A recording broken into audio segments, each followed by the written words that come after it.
Welcome to the podcast. Today's guest is Jerry Hammond. Jerry, welcome aboard, mate. Thanks very much, Dom. Good afternoon. Right, so if we go straight into it, give everybody a bit of an intro, who you are, what you do, for those that don't know you. Okay, my name's Jerry Hammond. I've been carp fishing since I left the army, well, before the army, but during my time in the army, obviously there was no time to fish. But since then, getting out, I've kind of been just out and out, flat out carp angling, spending as much time as possible as I could over the last sort of 30 years. And along the way, I'm now a fishery manager for the last nearly getting on for 20 years now. And that's it, really, just fishing, angling. There's a lot of other different things I've done, but we can talk about as and when we come to them. Yeah, okay. Well, let's touch on the fishery. That'd be a good place to start. That was going to be one of my questions anyway. So so give everyone a bit of background into that.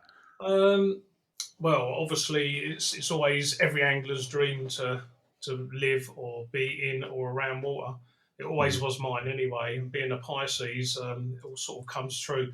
It was just a stroke of luck, really. We was living close to where I am now, and just out for a walk one day with my family, and the lockhouse was up for sale, and it's Carthagena Lockhouse where I live, and it was literally the house is on an island on the River Lee, with a lovely weir pool, a spill weir at the top, dropping into a weir pool. Wow. At the time, I didn't really know much about it, but all I did know was just across the bridge was a lake of about 8 acres, and that was all I kind of knew about it. And that was it. We put a bid in for the property.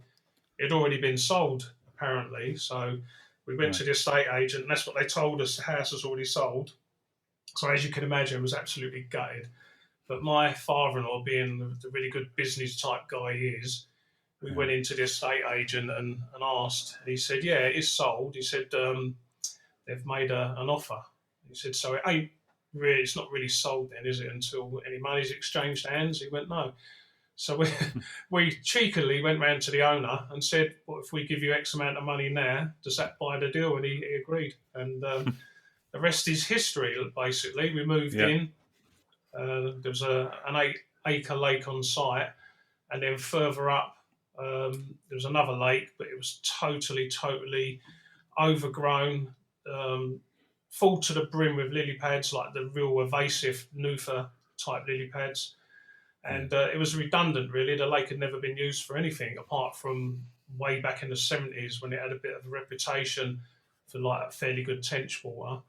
And that was all I knew about it. And over the years, we sort of turned it into what it is now.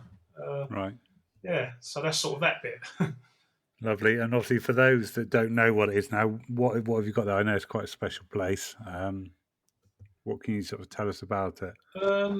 Well, the guy that used to run the place, it was at the time all the land was owned by a land holdings company called Landmatch. And way over the back was another lake of about 30 acres, and I really wished it was still here. But anyway, that got backfilled, and it left the two pits. They're both very, very old. The one that we now call Brook Lake used to be called Heartbreak. That's the one I just mentioned that was covered in lily pads. Heartbreak pit, because it was just so hard to catch them. And basically, the main lake, Carthagena Lake, had a stocking in there, just original stocking of fish, which I have got a stocking record somewhere, and it's just written. They never had the sort of electronic stocking records what they got today, the EA. It was kind of like handwritten invoices, and I did have an invoice of 800 fingerlings of such size. It's going back to the 80s, early 80s, so, 90s, 2000. We're talking some of these, and there was fish in there prior to that stocking as well. So the older carp in the lake today are probably 50 years old. And we had a real gradual stocking process on there. I've never liked to just turn up and put tons of fish in. It always spells disaster in my experience. And over the years, we've just groomed it into what it is today with little and often and picking out special fish, i.e. we put, quite a few years back now, we put 10 Suttons in. We put a mixture of horseshoe strain that come from C-Mex, really, really selected. and picked for the right reasons. And we put some Italian strain in there. And these fish now, some of them are sort of getting up to £40. Some of these young fish that have grown on through the years. And then Brook Brilliant. Lake was a bit of a mixture, really, because when we first started with Brook Lake, we tried to turn it into like a day ticket water. And we stocked it with quite a lot of fish because, you know, people want to catch carp or they want to catch them when they're there for a day ticket. They don't want to sit around all day. And we had a bit of a problem with the water quality. It wasn't the water quality; it was the makeup and the nature of the lake bed. That lake at the time was over 90 years old, so it's probably over 100. It's over 100 years old now. One of the oldest lakes in Hertfordshire, Right. and we had a lot of build up of, because I said before, all these lily pads. I mean, if you've ever gone out on a boat and tried to clear lily pads that grow top to bottom in 10 feet of water, you can fill boat after boat after boatload up. And when you look back, you've only made a small indent in them. So if you can imagine this lot rotting down all at the same time and massing up in between the gullies and the bars, because Brook Lake is very, very undulated. It's got like a topography of like the moon crater. It's up and down all over the place, which is great for the fishing side of it. But all these little pockets create holding areas for all the rotting plant matter. And I think where it's been left and not touched for so many years, you know, the guy before me lived on site for 30 years and he never really done anything with it. So you've just got big pockets of anaerobic dead silt in between all the bars. Anyway, cut long story short, we stocked it with fish and they started ripping all this to pieces on the bottom and hunting for food and stirring up the silt, and basically it started stripping the oxygen out of the lake. And I kept finding fish dead every sort of other day until such a stage where we had depletion of oxygen and we had to shut the fishery up. And we, in fact, lost, I'd say, 70-80% of what was in there. And at the time, you're thinking, my God, what's happening? But it was down to that. And it was definitely to do with like the lack of oxygen. And basically, we closed it, we silt-X'd it, and give it a really good silt-X, and then give it a tonic for a couple of years. And to be honest, touch wood, it's just gone from strength to strength ever since we've done that. And the fish are very strong in there, very hardy now. And Brilliant. the lake bed is lovely. You're finding lovely little clear spots and gravelly areas that never used to be there. And we've eradicated quite a lot of the lily pads now. And Brook Lake, to be honest, has turned into one really special water. I mean, to start with, it's absolutely stunning. And I'm not just saying it because it's on the fishery. I mean, I walk around there and it blows my breath away. It takes my breath away every time. It's tap clear, 10 foot down. It's the carp angler's dream water, really. There's gravel bars all over the place, lily pads everywhere. You've got deep areas. You've still got the silty areas and the hard clay areas. You've got everything. And it fishes quite well, Brook Lake, as opposed to the Carthagena Lake, due to the fact that you can set your traps. You can make them come across. Well, if your watercraft's spot on and you know where they're feeding, you'll set your traps and they will feed. They love boilies, they love bait, and it just seems they get preoccupied. They come down the back of a gravel bar, feeding on the naturals, and before you know it, they're eating your bait. And I'm not saying it's easy, but it's productive. You can fish Brook Lake, and I say nearly every swim around the lake is a good swim and does bites. And some nights you can have 1 to 4 fish, depending on how the night goes. They're very active. They're always jumping. That's just really, really proud of it. It's come out really well. Really well. Brilliant. Obviously, with us being in lockdown at the minute, I'd imagine you've probably got a lot of work on with the time of the year as well, with everything growing and sprouting. How's that been for you? That part of it is not too much of a problem because that's just bog standard maintaining the fishery, with like hedge cutting, swimming, cutting grass, all that sort of thing. Is just that's your bread and that's what you do all the time on the fishery. But what we've been doing, because I've got a good bunch of lads, and obviously we're on lockdown, but some of the bailiffs that have been quarantining themselves have been allowed over, and one sort of lives on site for a few months of the year. And we've been getting stuck in, and I've not been off the fishery in 6 weeks, only for a run. I've not been out shopping. I've not been anywhere. Fortunately, the missus has been doing that. God bless her. But so I've been on site and been working, and I've really enjoyed it. I've been flat out every day, every single day. We've done all sorts. We've installed a toilet block and a cesspit. We've put that's a toilet shower block. We've put a palisade fencing up. We've put boundary fences up. We've just done so much work, and I think if I was out angling now, most of that 80% of that wouldn't have got done because I'd been so stuck into my fishing, and you just think, oh, I'll get on with that at the weekend. But at the moment, it's looking absolutely prime. The fish in Brook Lake has spawned already because I was getting a bit worried because when our fish spawn, we shut the lakes for 6 weeks. It's something I've done for a long time, and it proves to be beneficial in the fish's health, and everything. It just really works well for us. And the members don't mind. They expect it, because they've got a lot of passion for the fishery. But Brook Lake, they always spawn early in there. It's quite deep, Brook Lake, but we've got a lot of gravel bars with reed beds, and that surface area seems to warm up, and they seem to have a go really quick. Well, a couple of weeks ago, I did see them spawning, not going berserk, but they were spawning up in the reed beds and in a few of the marginal areas. But as you turn up on the lake in the morning, there was a lot of floating reed stems and stuff, and it gave me the indication they've been at it at night. And now, even over the last few days in this hot weather, they're not grouped up no more. They're not chasing each other around like they were. They're now just moving around the lake as normal. So I would more or less say that Brook Lake's done and dusted. So as and when we do open, Brook Lake will be ready to open as normal. The main lake. How far? I was going to say, how far are they typically behind each other? Well, normally it's only a week or two. Right. The hot weather we just had, I would have said now it's turned a bit nippier out now and a bit windier, and it'll obviously lower the water temperature a bit. But I would have said if it had carried on next week like it was last week, I would think the main lake would spawn as well then. And, the thing is, with the Brook Lake fish, they just seem very, very hardy, and they've already been, as far as I'm concerned, they've already been closed 2 weeks into their after spawn up. So if we're shut for a few more weeks, then my intentions are to open it as normal rather than keep it shut for 6 weeks.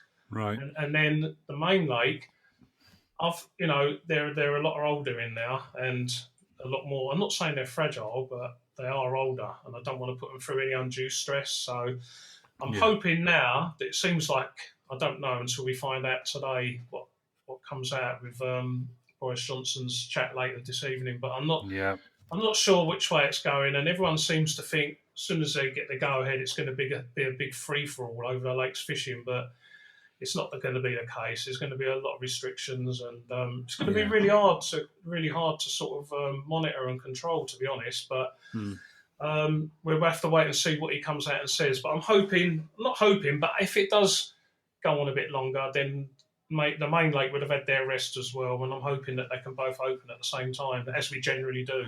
We normally have a 6-week closure, and then the weekend after they close, or the first weekend after we close, we normally have a work party, and everyone turns up that wants to fish because we have a little draw for the start. So we have a work party on the Saturday, we have a half-a-day work party on the Sunday, and then we have a draw at midday. And then we do the draw for both lakes. And then these guys that come out in the draw choose their swims. And that's their swim for the first session. Not only for the first session. As soon as they pull off, it's all back to normal. And we have a close season of, say, 5 to 6 weeks after that. And then the lads are allowed to come over and pre-bake their swims. So for me, it works out really well, and for the fish, because they get 6 weeks of free feed, without the worry of being fished for and getting a hook in them. And that's really good. And it really does become beneficial. I mean, you can tell by the weight gains, the proof is in the way the fish are growing. And 6 weeks stress-free after spawning, and they're eat to their heart's content, that, and you would think after that 6 weeks when we open, it'd be like Billingsgate, but it ain't. They've had their feed. They're quite happy and content, so they don't go and make too many silly mistakes, so they don't get a hammering. It's all about caring for the stock, it's my opinion and my approach, No, that's really good to hear, refreshing as well. And it's just playing the long game, isn't it? Yeah. So I'm quite pleased with the way it all has turned out over the years, I'd imagine it must be really satisfying to see it sort of start to fall into place. Yeah, both lakes are really, it's not all about how big the fish are. There's a lot of other aspects, what we all look for in our fishing, but the main thing, or everyone seems to be obsessed with, is how big they are. But on the main lake, it's how old they are to a lot of my Yeah. friends, you know. Like Terry Earn's a good friend. He would only really want to come back and fish here to catch these old warriors, you know, with the little round tails and the milky Yeah. fins and the leathery types. And so do a lot of my mates. That's all they want to fish for these days. The weight's great. The weight is a big factor.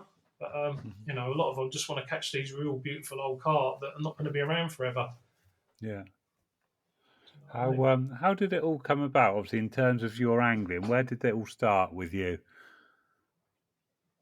Sorry, mate, just have a drop of water. That's right. Well, just before I joined the army, and it was around 1980. I'll tell you when it was. It was the Gulf War was on, Hmm. and I was in training.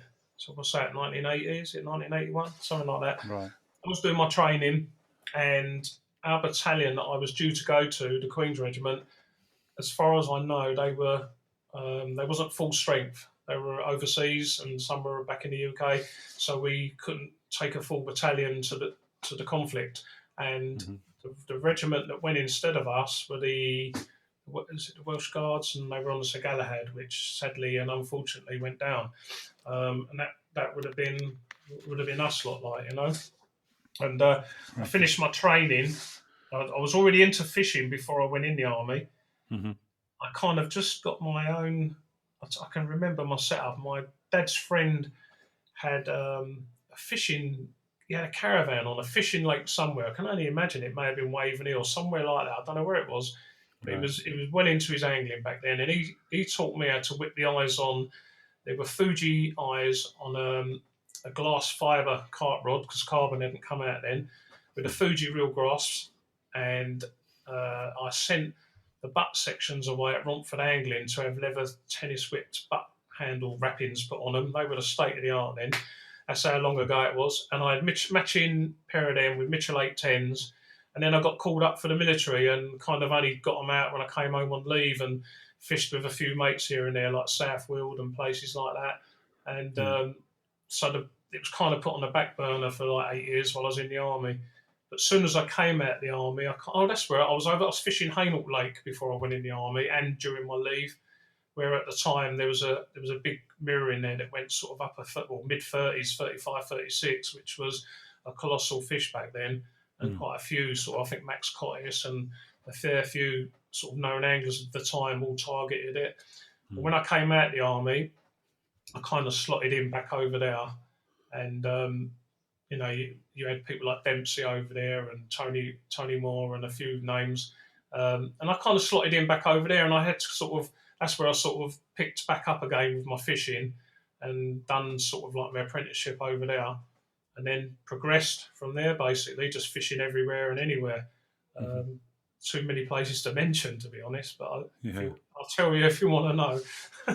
Well, what listeners tend to like are sort of any catcher stories, anything that really ones that are really vivid in your mind, any memorable ones. They're Yeah, always good. I've got plenty of memorable catches. Hmm. Let's think of a good one. Well, obviously, you think of your first 20s and Hmm. your first 30s. I can't really remember my first 20, to be honest. What's more vivid at the minute is catching my first 40 from Sutton at home. Okay. Yeah. Nice. And that was days only over there. Incredibly hard, really tough water. I mean, prior to Sutton at home, me and my friends we were fishing Nazy Meads, and he was lucky to catch 30 pounders. You know, there wasn't a 40 in the late early days while we were on there, Yeah. and so 30 pounders and 20 pounders were everyone's targets. You had no choice. There weren't no 40s in there. And then reading about Sutton at home, it had one or two fish that were big 30s getting onto 40 pound. So me and a little group of lads, we all decided that was our next venture, and we all got our tickets and we went over to Sutton. First season over there was very tough for us. I mean, we've sort of always said we got our visas stamped and we crossed over the bridge into the dark side, and into deepest darkest Kent. We'd never been that far. We'd always stayed sort of local, and it was funny. They called us the Essex lads, and it was a lot of banter, a hell of a lot of banter on Sutton, and that's what made it really good. the banter just outweighed all the blanking, if you know what I mean, and Yeah. it was great. So to put it in perspective, starting at home, I think we was allowed on. It was I think it was 4 a.m. in the morning, and you could fish through till 10:30 at night. So it's a long day.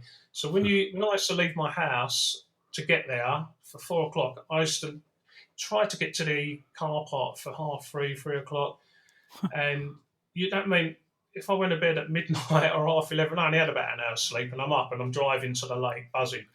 Well, so you go and you take a full session kit with you because you're not going to be able to stay awake all day. You've been awake all night. So what I used to do was get there, get the rods on the spots, and then get my sleeping bag and go to sleep, or try to. We had a footpath running behind one bank, and it was all public walking up and down. It was really hard to sleep, and plus I was buzzing. Any little noise, I was awake, and I was watching the water. Anyway, I'm just trying to put it in perspective how hard it was. So then we fish all day, and bearing in mind you need all your tackle. You need your food, your sleeping bag, your cooker, your water, your tea kit. You need everything. So it's a complete barrow load. And I'd find myself fishing an area for the morning. If I did fall asleep, I didn't want to fall asleep too long because I wanted to get to a spot for the afternoon around the lake. It's only 3 acres, but they did have different areas where they used to visit at certain times of the day. So I'd find myself doing a full pack down because you have to, even if it's just to move 200 yards around the lake. So by lunchtime, I'd be in another swim. Not always, but most days. And then I'd be sitting there watching the water, thinking to myself, all the evening lads are going to turn up in a minute. It's 5 o'clock. All the local boys are going to be here. Where are they going to go? Where do I want to go? And 9 times out of 10, I'll be packing down again and moving to another swim. So as you can imagine, you're absolutely shattered. And then you're there till 10:30 at night. By the time you pack your gear up and get round to your car, it's 11 o'clock. And if I was to come back and do the next day, can you imagine driving home for an hour, sorting all your gear out, and might as well just get back in the car and drive back? Well, I used to do 2 to 3 days on the trot, and after a while, you were like a zombie, you know. It was just like a zombie. And anyway, and I did do that. And for the first season, me and my friends, we caught, I don't know, and I'm talking fishing it really hard as much as we could. I think we may have had 3 or 4 fish each for the whole year, the whole season, something like that. Yeah. None of the real big ones, but I think we all got a 30-pounder. Anyway, the following start of the season, I mean, that first year we were the Essex boys, and there was a little bit of mickey taken out of us, you know, just general banter trying to sort of put us down a little bit because we weren't as good as the Kent boys sort of thing. But by the next year, we really marched on and we sort of got to grips with the water and we really worked hard at it. And I can remember one day, on my second move of the day, absolutely shattered. And I was in a swim and I was laying it was quite sunny, and I'm laying on my bed chair and I see this little common jump out, only a small fish. And I thought to myself, that's bound to be what I'll catch if that rod goes. Anyway, I fell asleep. The next thing I know, my rod's going and I'm stood up with the rod bent over and I'm into a fish, and my mate's run round. He said, "You all right? Do you need a hand?" I said, "It's only a little common." I said, "I see it roll over earlier." I said, "I know what it is."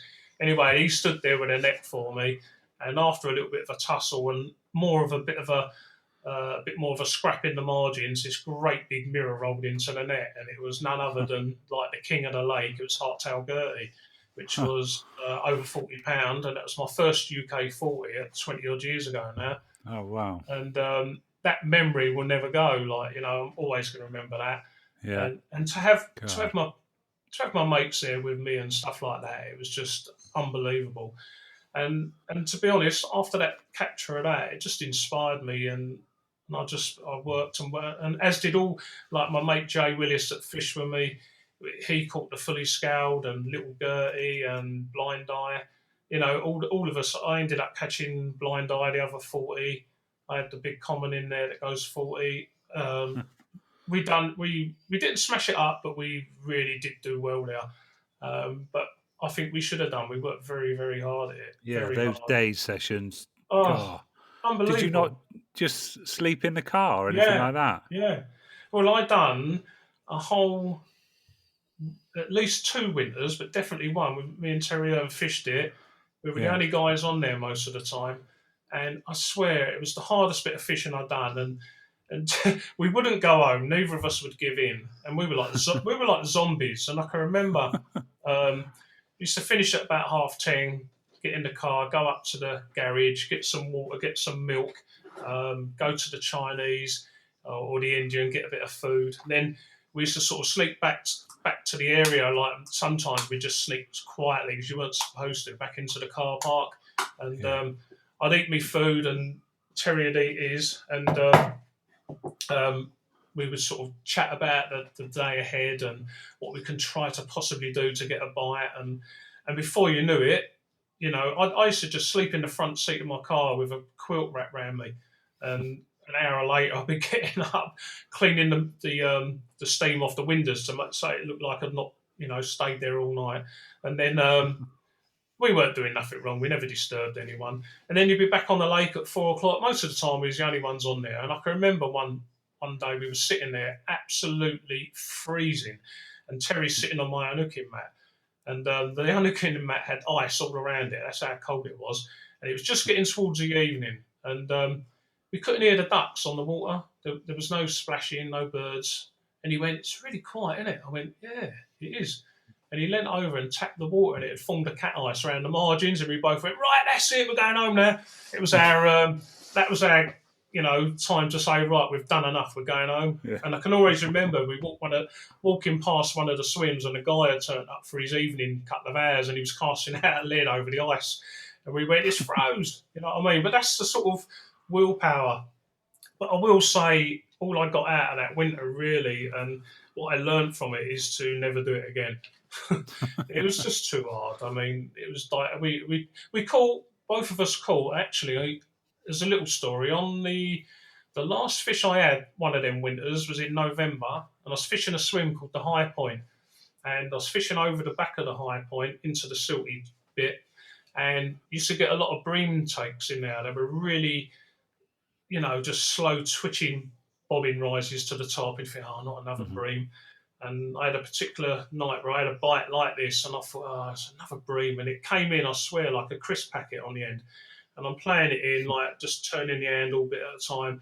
And all of a sudden, there was a big vortex, a big boil up in the margins. And I said to my mate, "Can you put an egg torch down there, please? I don't know what it is." And this great big mirror rolled on its side, and it was a fish called cluster. And it was like £35, I think. So I thought, happy days, what a result. So anyway, I've caught cluster about 4th, 5th, 6th, and 7th of November, something like that. Then I proceeded to do all of November, all of December, all of January, all of February, and I think the last day of March, I'm back in the High Point again. I've not had a fish for 5 months or thereabouts. I'm back in the High Point again, and but I'm fishing on the top of the High Point now, a bit of nicer weather, the sun's out. I've had a complete melter, and this fish has battled me like crazy. And it was none other than cluster again. The same fish I caught 5 months earlier. So I should have just caught that one and said I'll be back next season. Do you know what I mean? Yeah. But then later on I caught all the ones I wanted, and maybe because I'd done that and I'd done the hard work, and got my rewards. God, I mean? Talk about grueling. Honestly, like I say, the only thing I learnt about it was to never do it again, and it was diabolically hard. There wasn't nothing. Zigs never worked. Nothing worked. I just don't know what they done. They just probably didn't do anything. Like I said the other day, I was talking about Saturn, and the way you'd know how or where they may have been is when you turned up in the morning. There were certain areas of the 3-acre lake that were just frothed to pieces, all bubbles all over the surface. And to me, that's just when you see them lump out sometimes on flat water, you get a lot of froth left and a little bit of disturbed water. So I used to walk in and look for them zones, and they would be my areas that I would head for as soon as I got there. If because don't forget, it's 4 a.m, it's dark. If you're lucky enough to see any of that, or as it got light, I'd probably move there. It's a definite. As the gate shut at night, they began to feed like crazy, and spent all night gorging on all the bait that went everywhere. But to be honest, that's how I ended up catching a lot of my fish there. I would constantly put bait out every night over an area and just get back on it the next day, and eventually it worked. That's the way I done it. Do you find that you sort of fished more effectively during the days? 100%, yeah. You was constantly tailoring your rigs, and trying to make things critical and just so much more. We were shattered. It was absolutely shattered. Like sometimes I fall asleep for a little while and wake up. I didn't even know where I was. I was like, what the hell is going on here? I'm so tired. And I used to get there sometimes and I used to say, as soon as I get there, the rods are out and I'm going to bed. And I swear I'd be still up at 9 o'clock with the kettle going, watching the water. You just tuned in, really tuned in. And especially if you was on that bank where the public walk past, it sounds like they're pushing their prams right behind your head, and you can't sleep. So and as tired as I was, and as tired as we were, still really, really put the effort in. And it's really funny. Like I caught a lot of my fish over there using double bottom baits and a 4-bait stringer on like a little B175 type hook. Only a small one. I don't know what they were. Size 8s, I think, 6s, 8s, can't remember, with a long hair, two nice fish meal bottom baits and a 4-bait stringer cast out after the night before putting a load of bait in. And it just worked. I caught all my fish on that, I think. I only had a couple on pop-ups over there. It's a silty bottom. They just got their heads down and up to their gills feeding on the bait. It was great. Loved it. Brilliant. And it's funny because I haven't really used that hell of a lot since, but I wish I could be in a sort of. I'd like to fish a little lake like that again, where that approach. I'm not saying it ain't going to work on the bigger lakes I'm on now, but it just seems more adapt for fishing them like Toll Pit, Sutton waters, like that sort of approach worked really well. Nice, we can get bits going. Yeah, brilliant. Where did you end up after Sutton? Talking of Toll Pits, I went from Sutton to Toll Pits. Right. And that was another head banging water, to be honest. I remember once it used to go for like a month without a bite over there. They used to just totally switch off and nothing would come out like for a month at a time sometimes. But yet again, another really little water and very, very sort of, the fish are just on full alert all the time. Yeah. And it didn't seem to matter what you'd done. They just knew. But I remember my first, luckily for me, I think it was my first fish out there was plodder.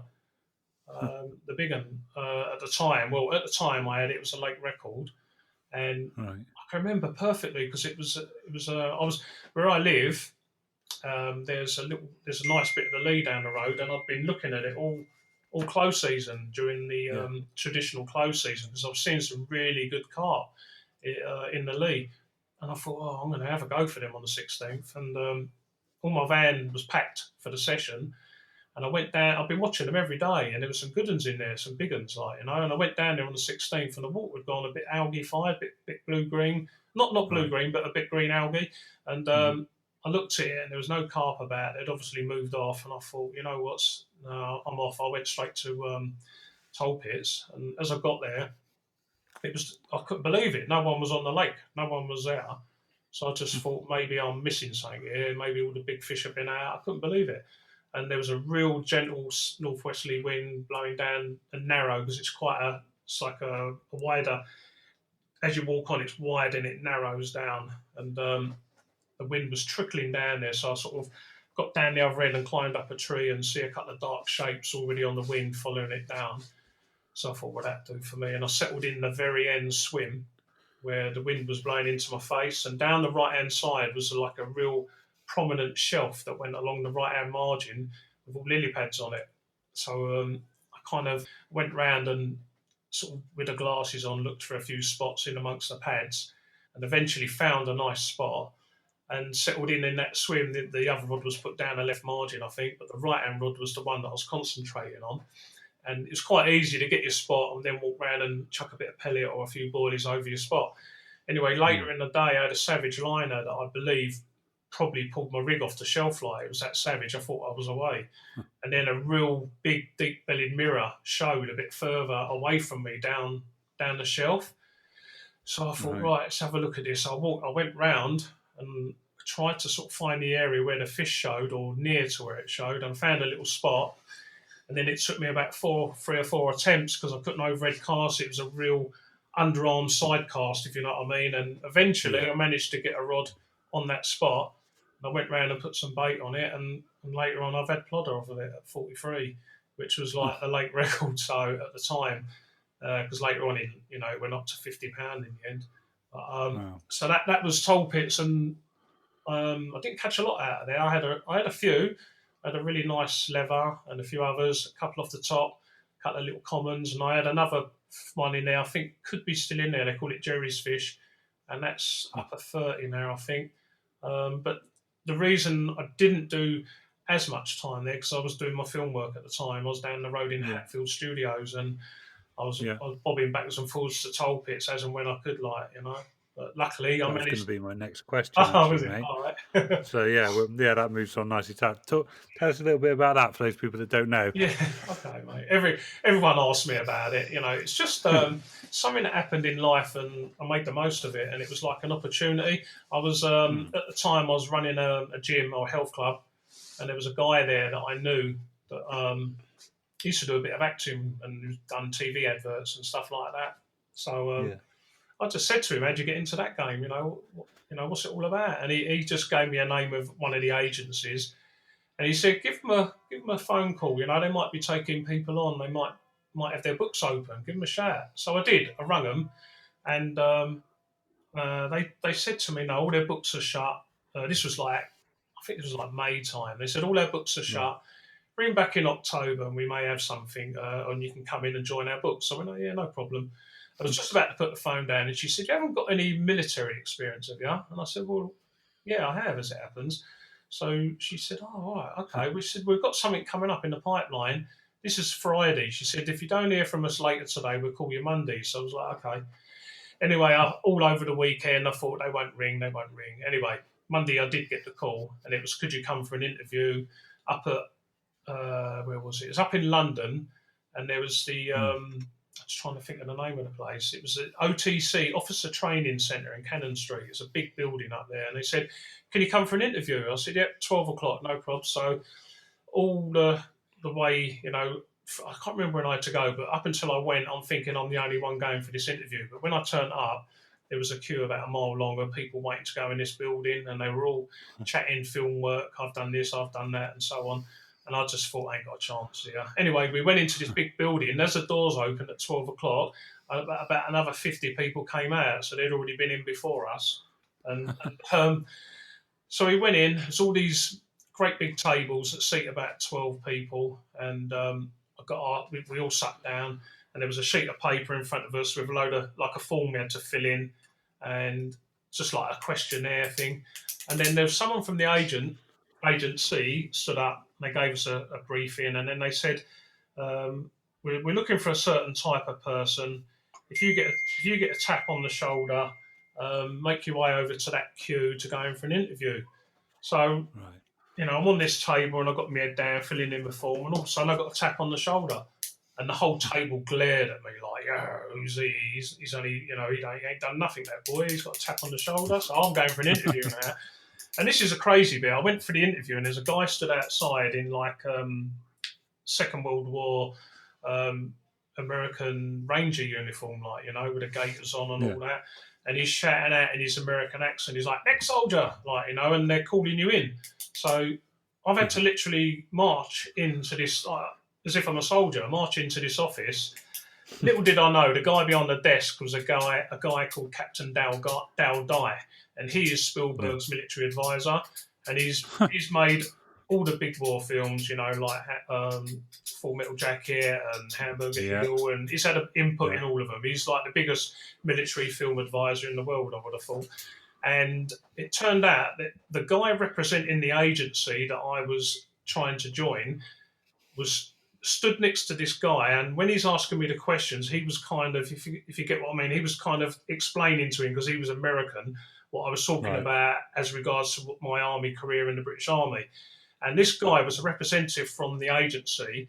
It just turns out that he was based in Northern Ireland, attached to my battalion at the same time as me, whilst I was serving in the army. So what I'm telling the captain, he fully understands, and he's passing backwards and forwards the info. So anyway, he's asking me all these questions, and he's going, tell me a bit about your military. I had to march in and slam my tabs in and name, rank, number and all that. And he's gone, tell me a bit about your military career, Hammond, all that. He had this real, I can't do the accent, but I'll try. And then he's gone, so I'm telling him about what I did. and this guy is relaying to him what it was all about, because they don't understand all our terminology and stuff like that. Anyway, he's gone, okay. He said, is there anything else you can tell me about your military career? I said, well, yeah. I said, when I was not serving, in Ireland and places like that, I was Army physical training instructor. He said, was you a mean son of a gun? I said, yes, sir. I was a real mean son. He went, you're a good soldier. He said, I want you in my movie. He was giving it all that. I was like, what the hell is going on here?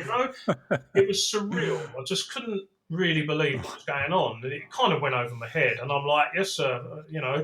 Anyway, I ended up walking out of that room, scratching my head, thinking, what is this all about? And from there, I had to go to wardrobe and get kitted out. And cut a long story short, I was to be an SS Hubstoffführer German in Saving Private Ryan. And that was the film that they were working on. That was their project that was coming up.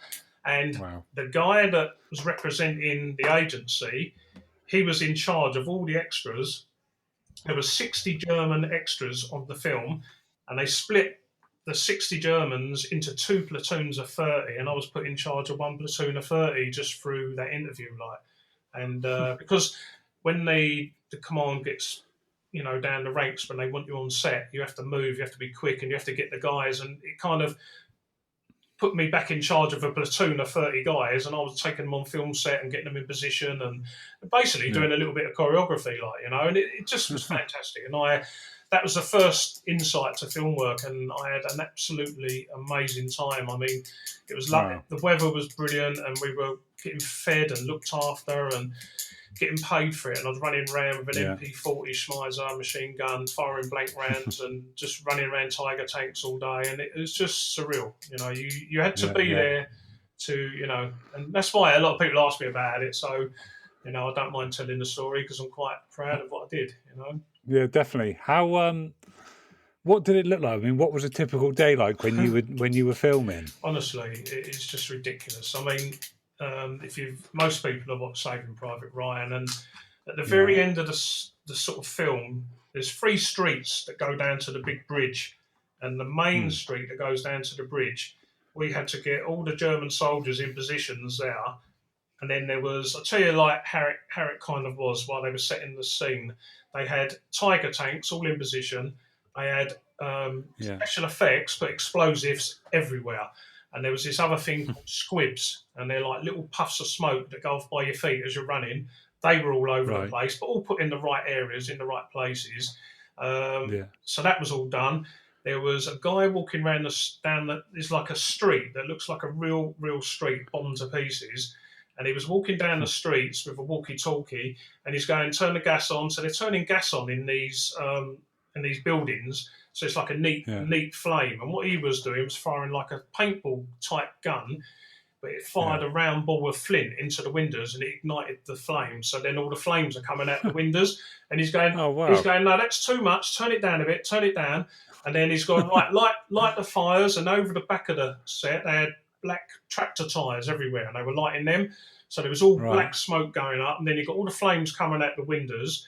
You've got all the Tiger tanks ready. You've got us there with thousands and thousands of rounds of ammunition. You've got all, and we're waiting for the word go to attack the bridge where the Americans were.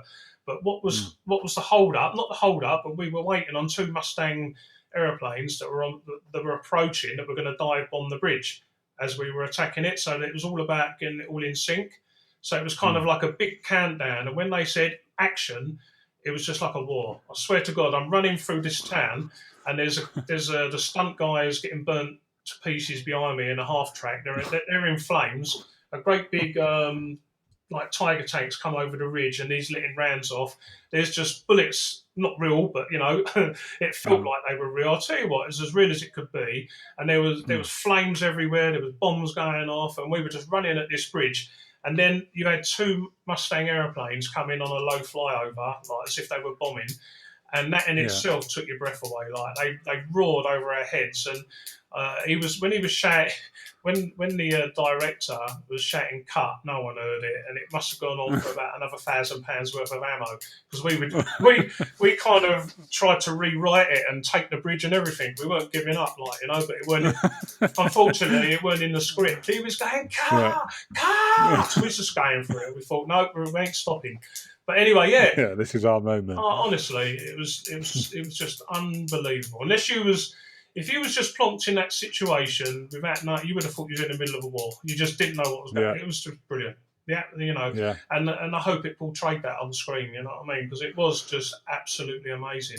And I got to do the little bit at the end. Bearing in mind, it's the first job I'd ever been on, and they wanted 2 or 3 guys right at the very end when.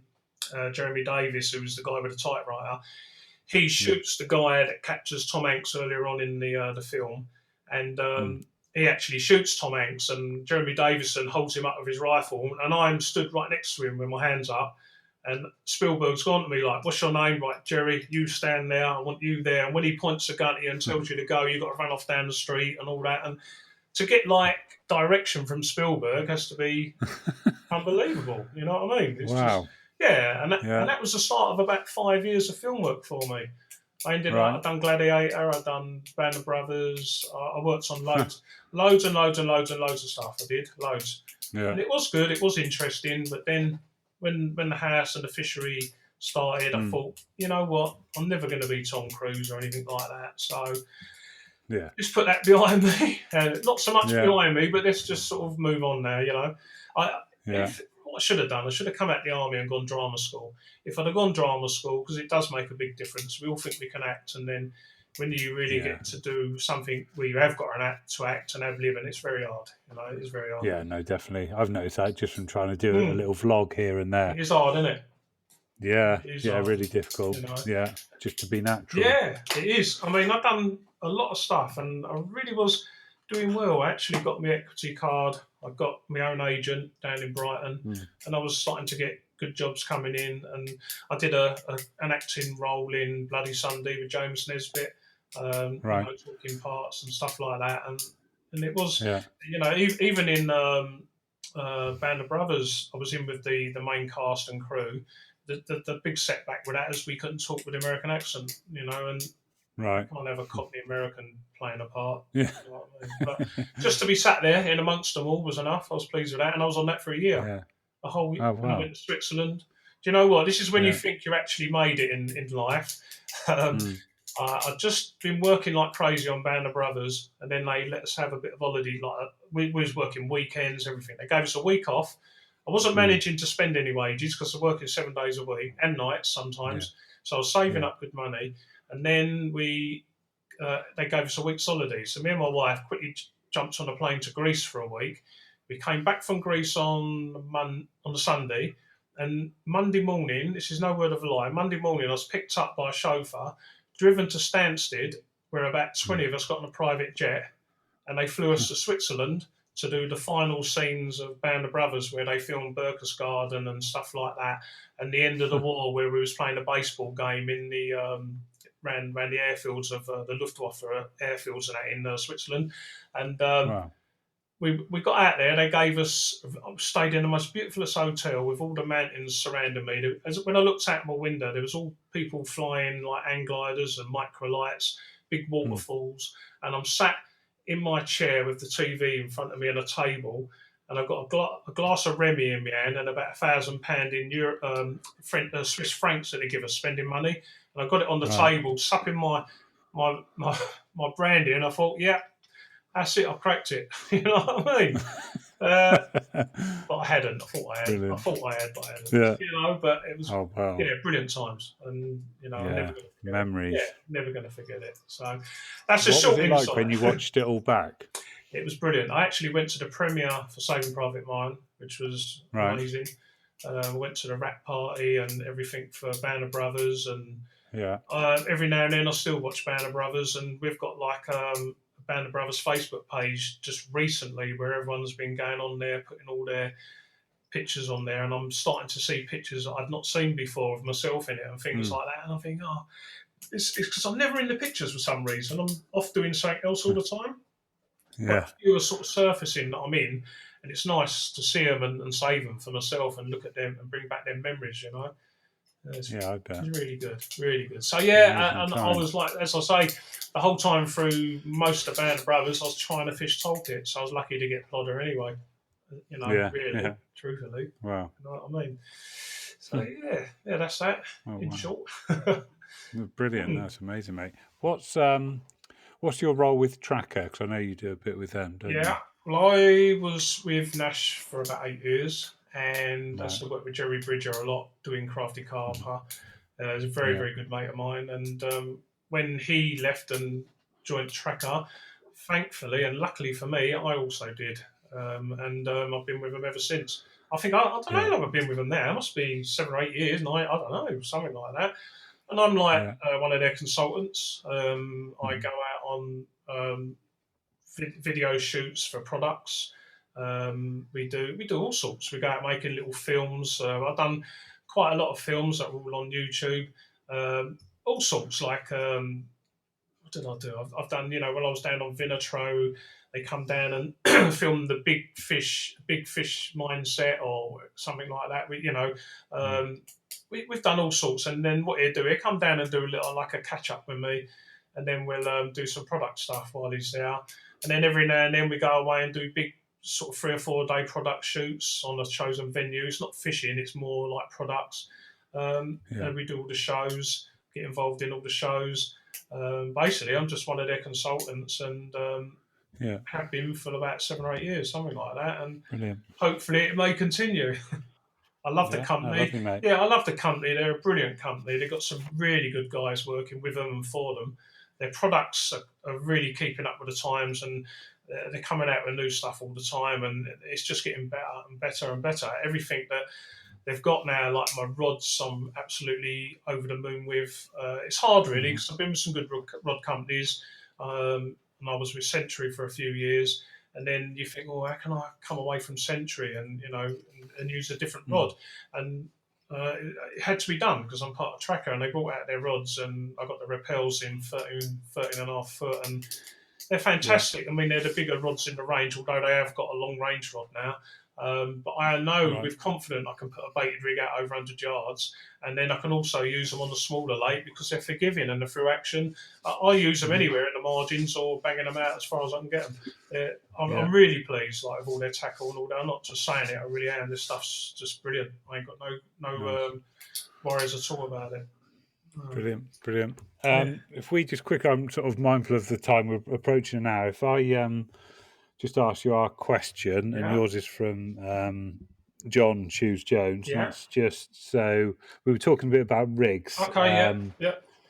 and obviously you mentioned like how popular the Ronnie rig's been of late. His question is basically, what do you think there's going to be a next, sort of revolutionary rig, or is it going to be more of a tweak of an existing one? Hmm.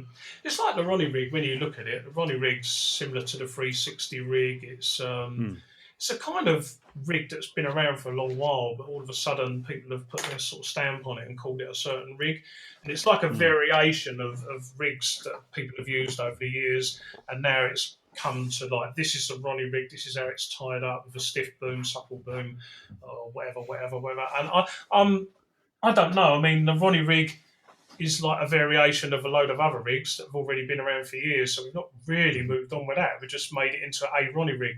Um, I don't really know if we can go any further, but I'll tell you what, there's definitely tweaks to be done. And me and a good friend of mine, we've been tweaking the Ronnie rig, and I'll tell you what we've done on it. It's to me, it's a massive edge. It's certainly Hmm. put more fish on the bank for us. And depending how many people listen to this will know about it, and they might just go, "So that's nothing." But to us, it is. Like, all we've done, Right.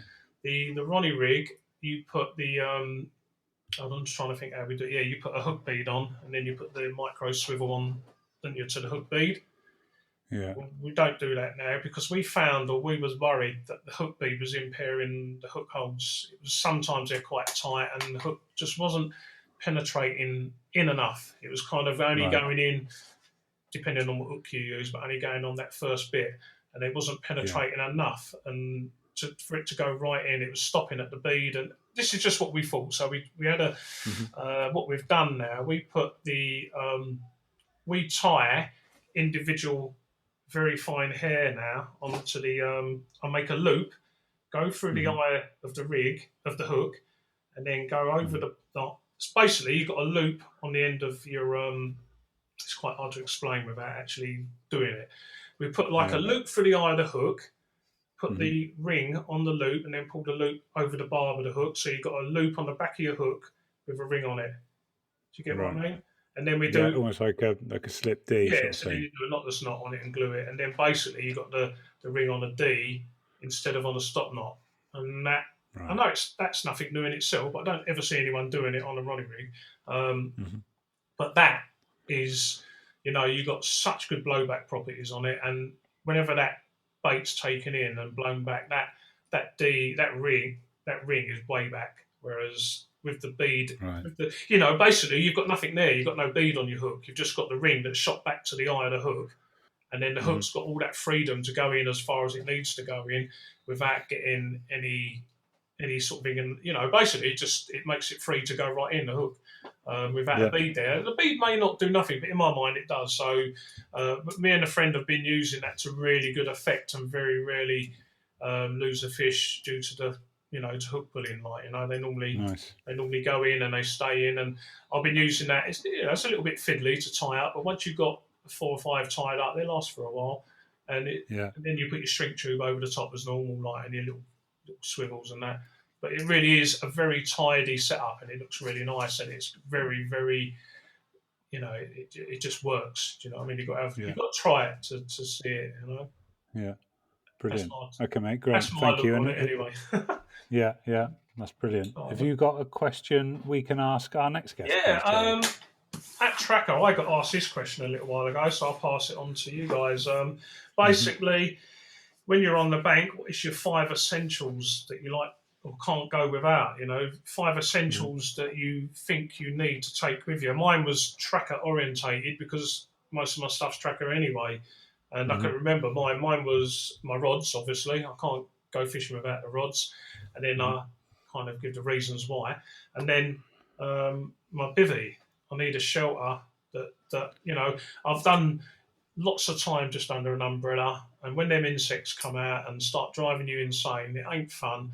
It ruins your fishing. It drives you insane. And then in the wet in the wet weather, when the rain's pouring in under your umbrella head on, it ain't nice. And then what's the point? You might as well be comfortable. So my bivvy was very important, especially with the new bivvy that I got, like the umbrella system. You've got like the Mosquito 360 all the way round with the air vent, so you've got all the airflow round, so you're nice and cool.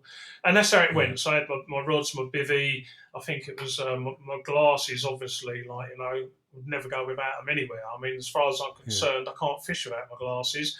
I'm not fishing I can't stalk, I can't float a fish, I can't sit there without getting headaches watching the water all day.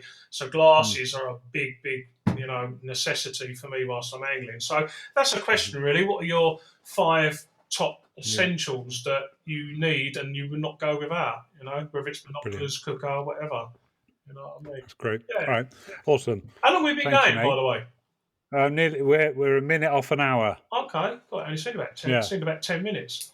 It's funny, isn't it? Yeah. And what we do then, so we'll wrap up there, mate. For me, you've got stuff to do this afternoon as well. Yeah. One thing just before you go, I'm getting everyone to do a 60-second sketch of a carp. Yeah. Just as a bit of fun, and then ping it across to me, and I'll do like a little, just a little sketch. All right, mate.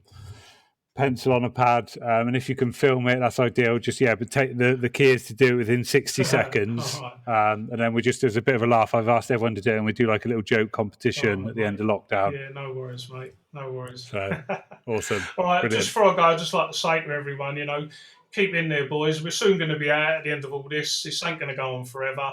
There is a light at the end of the tunnel. You just got to think about it. There's a lot of people that are suffering out there with this disease, this virus. So just hold in there. And then we'll soon all be fishing again. At the end of the day, the fish ain't going nowhere. They're not affected by this COVID. So just wait. It's just wait. We're all in the same boat. So stay safe and look after your family. All the best. Awesome. Thank you very much, Jerry. You're welcome, take care. Dominic. No problems, mate.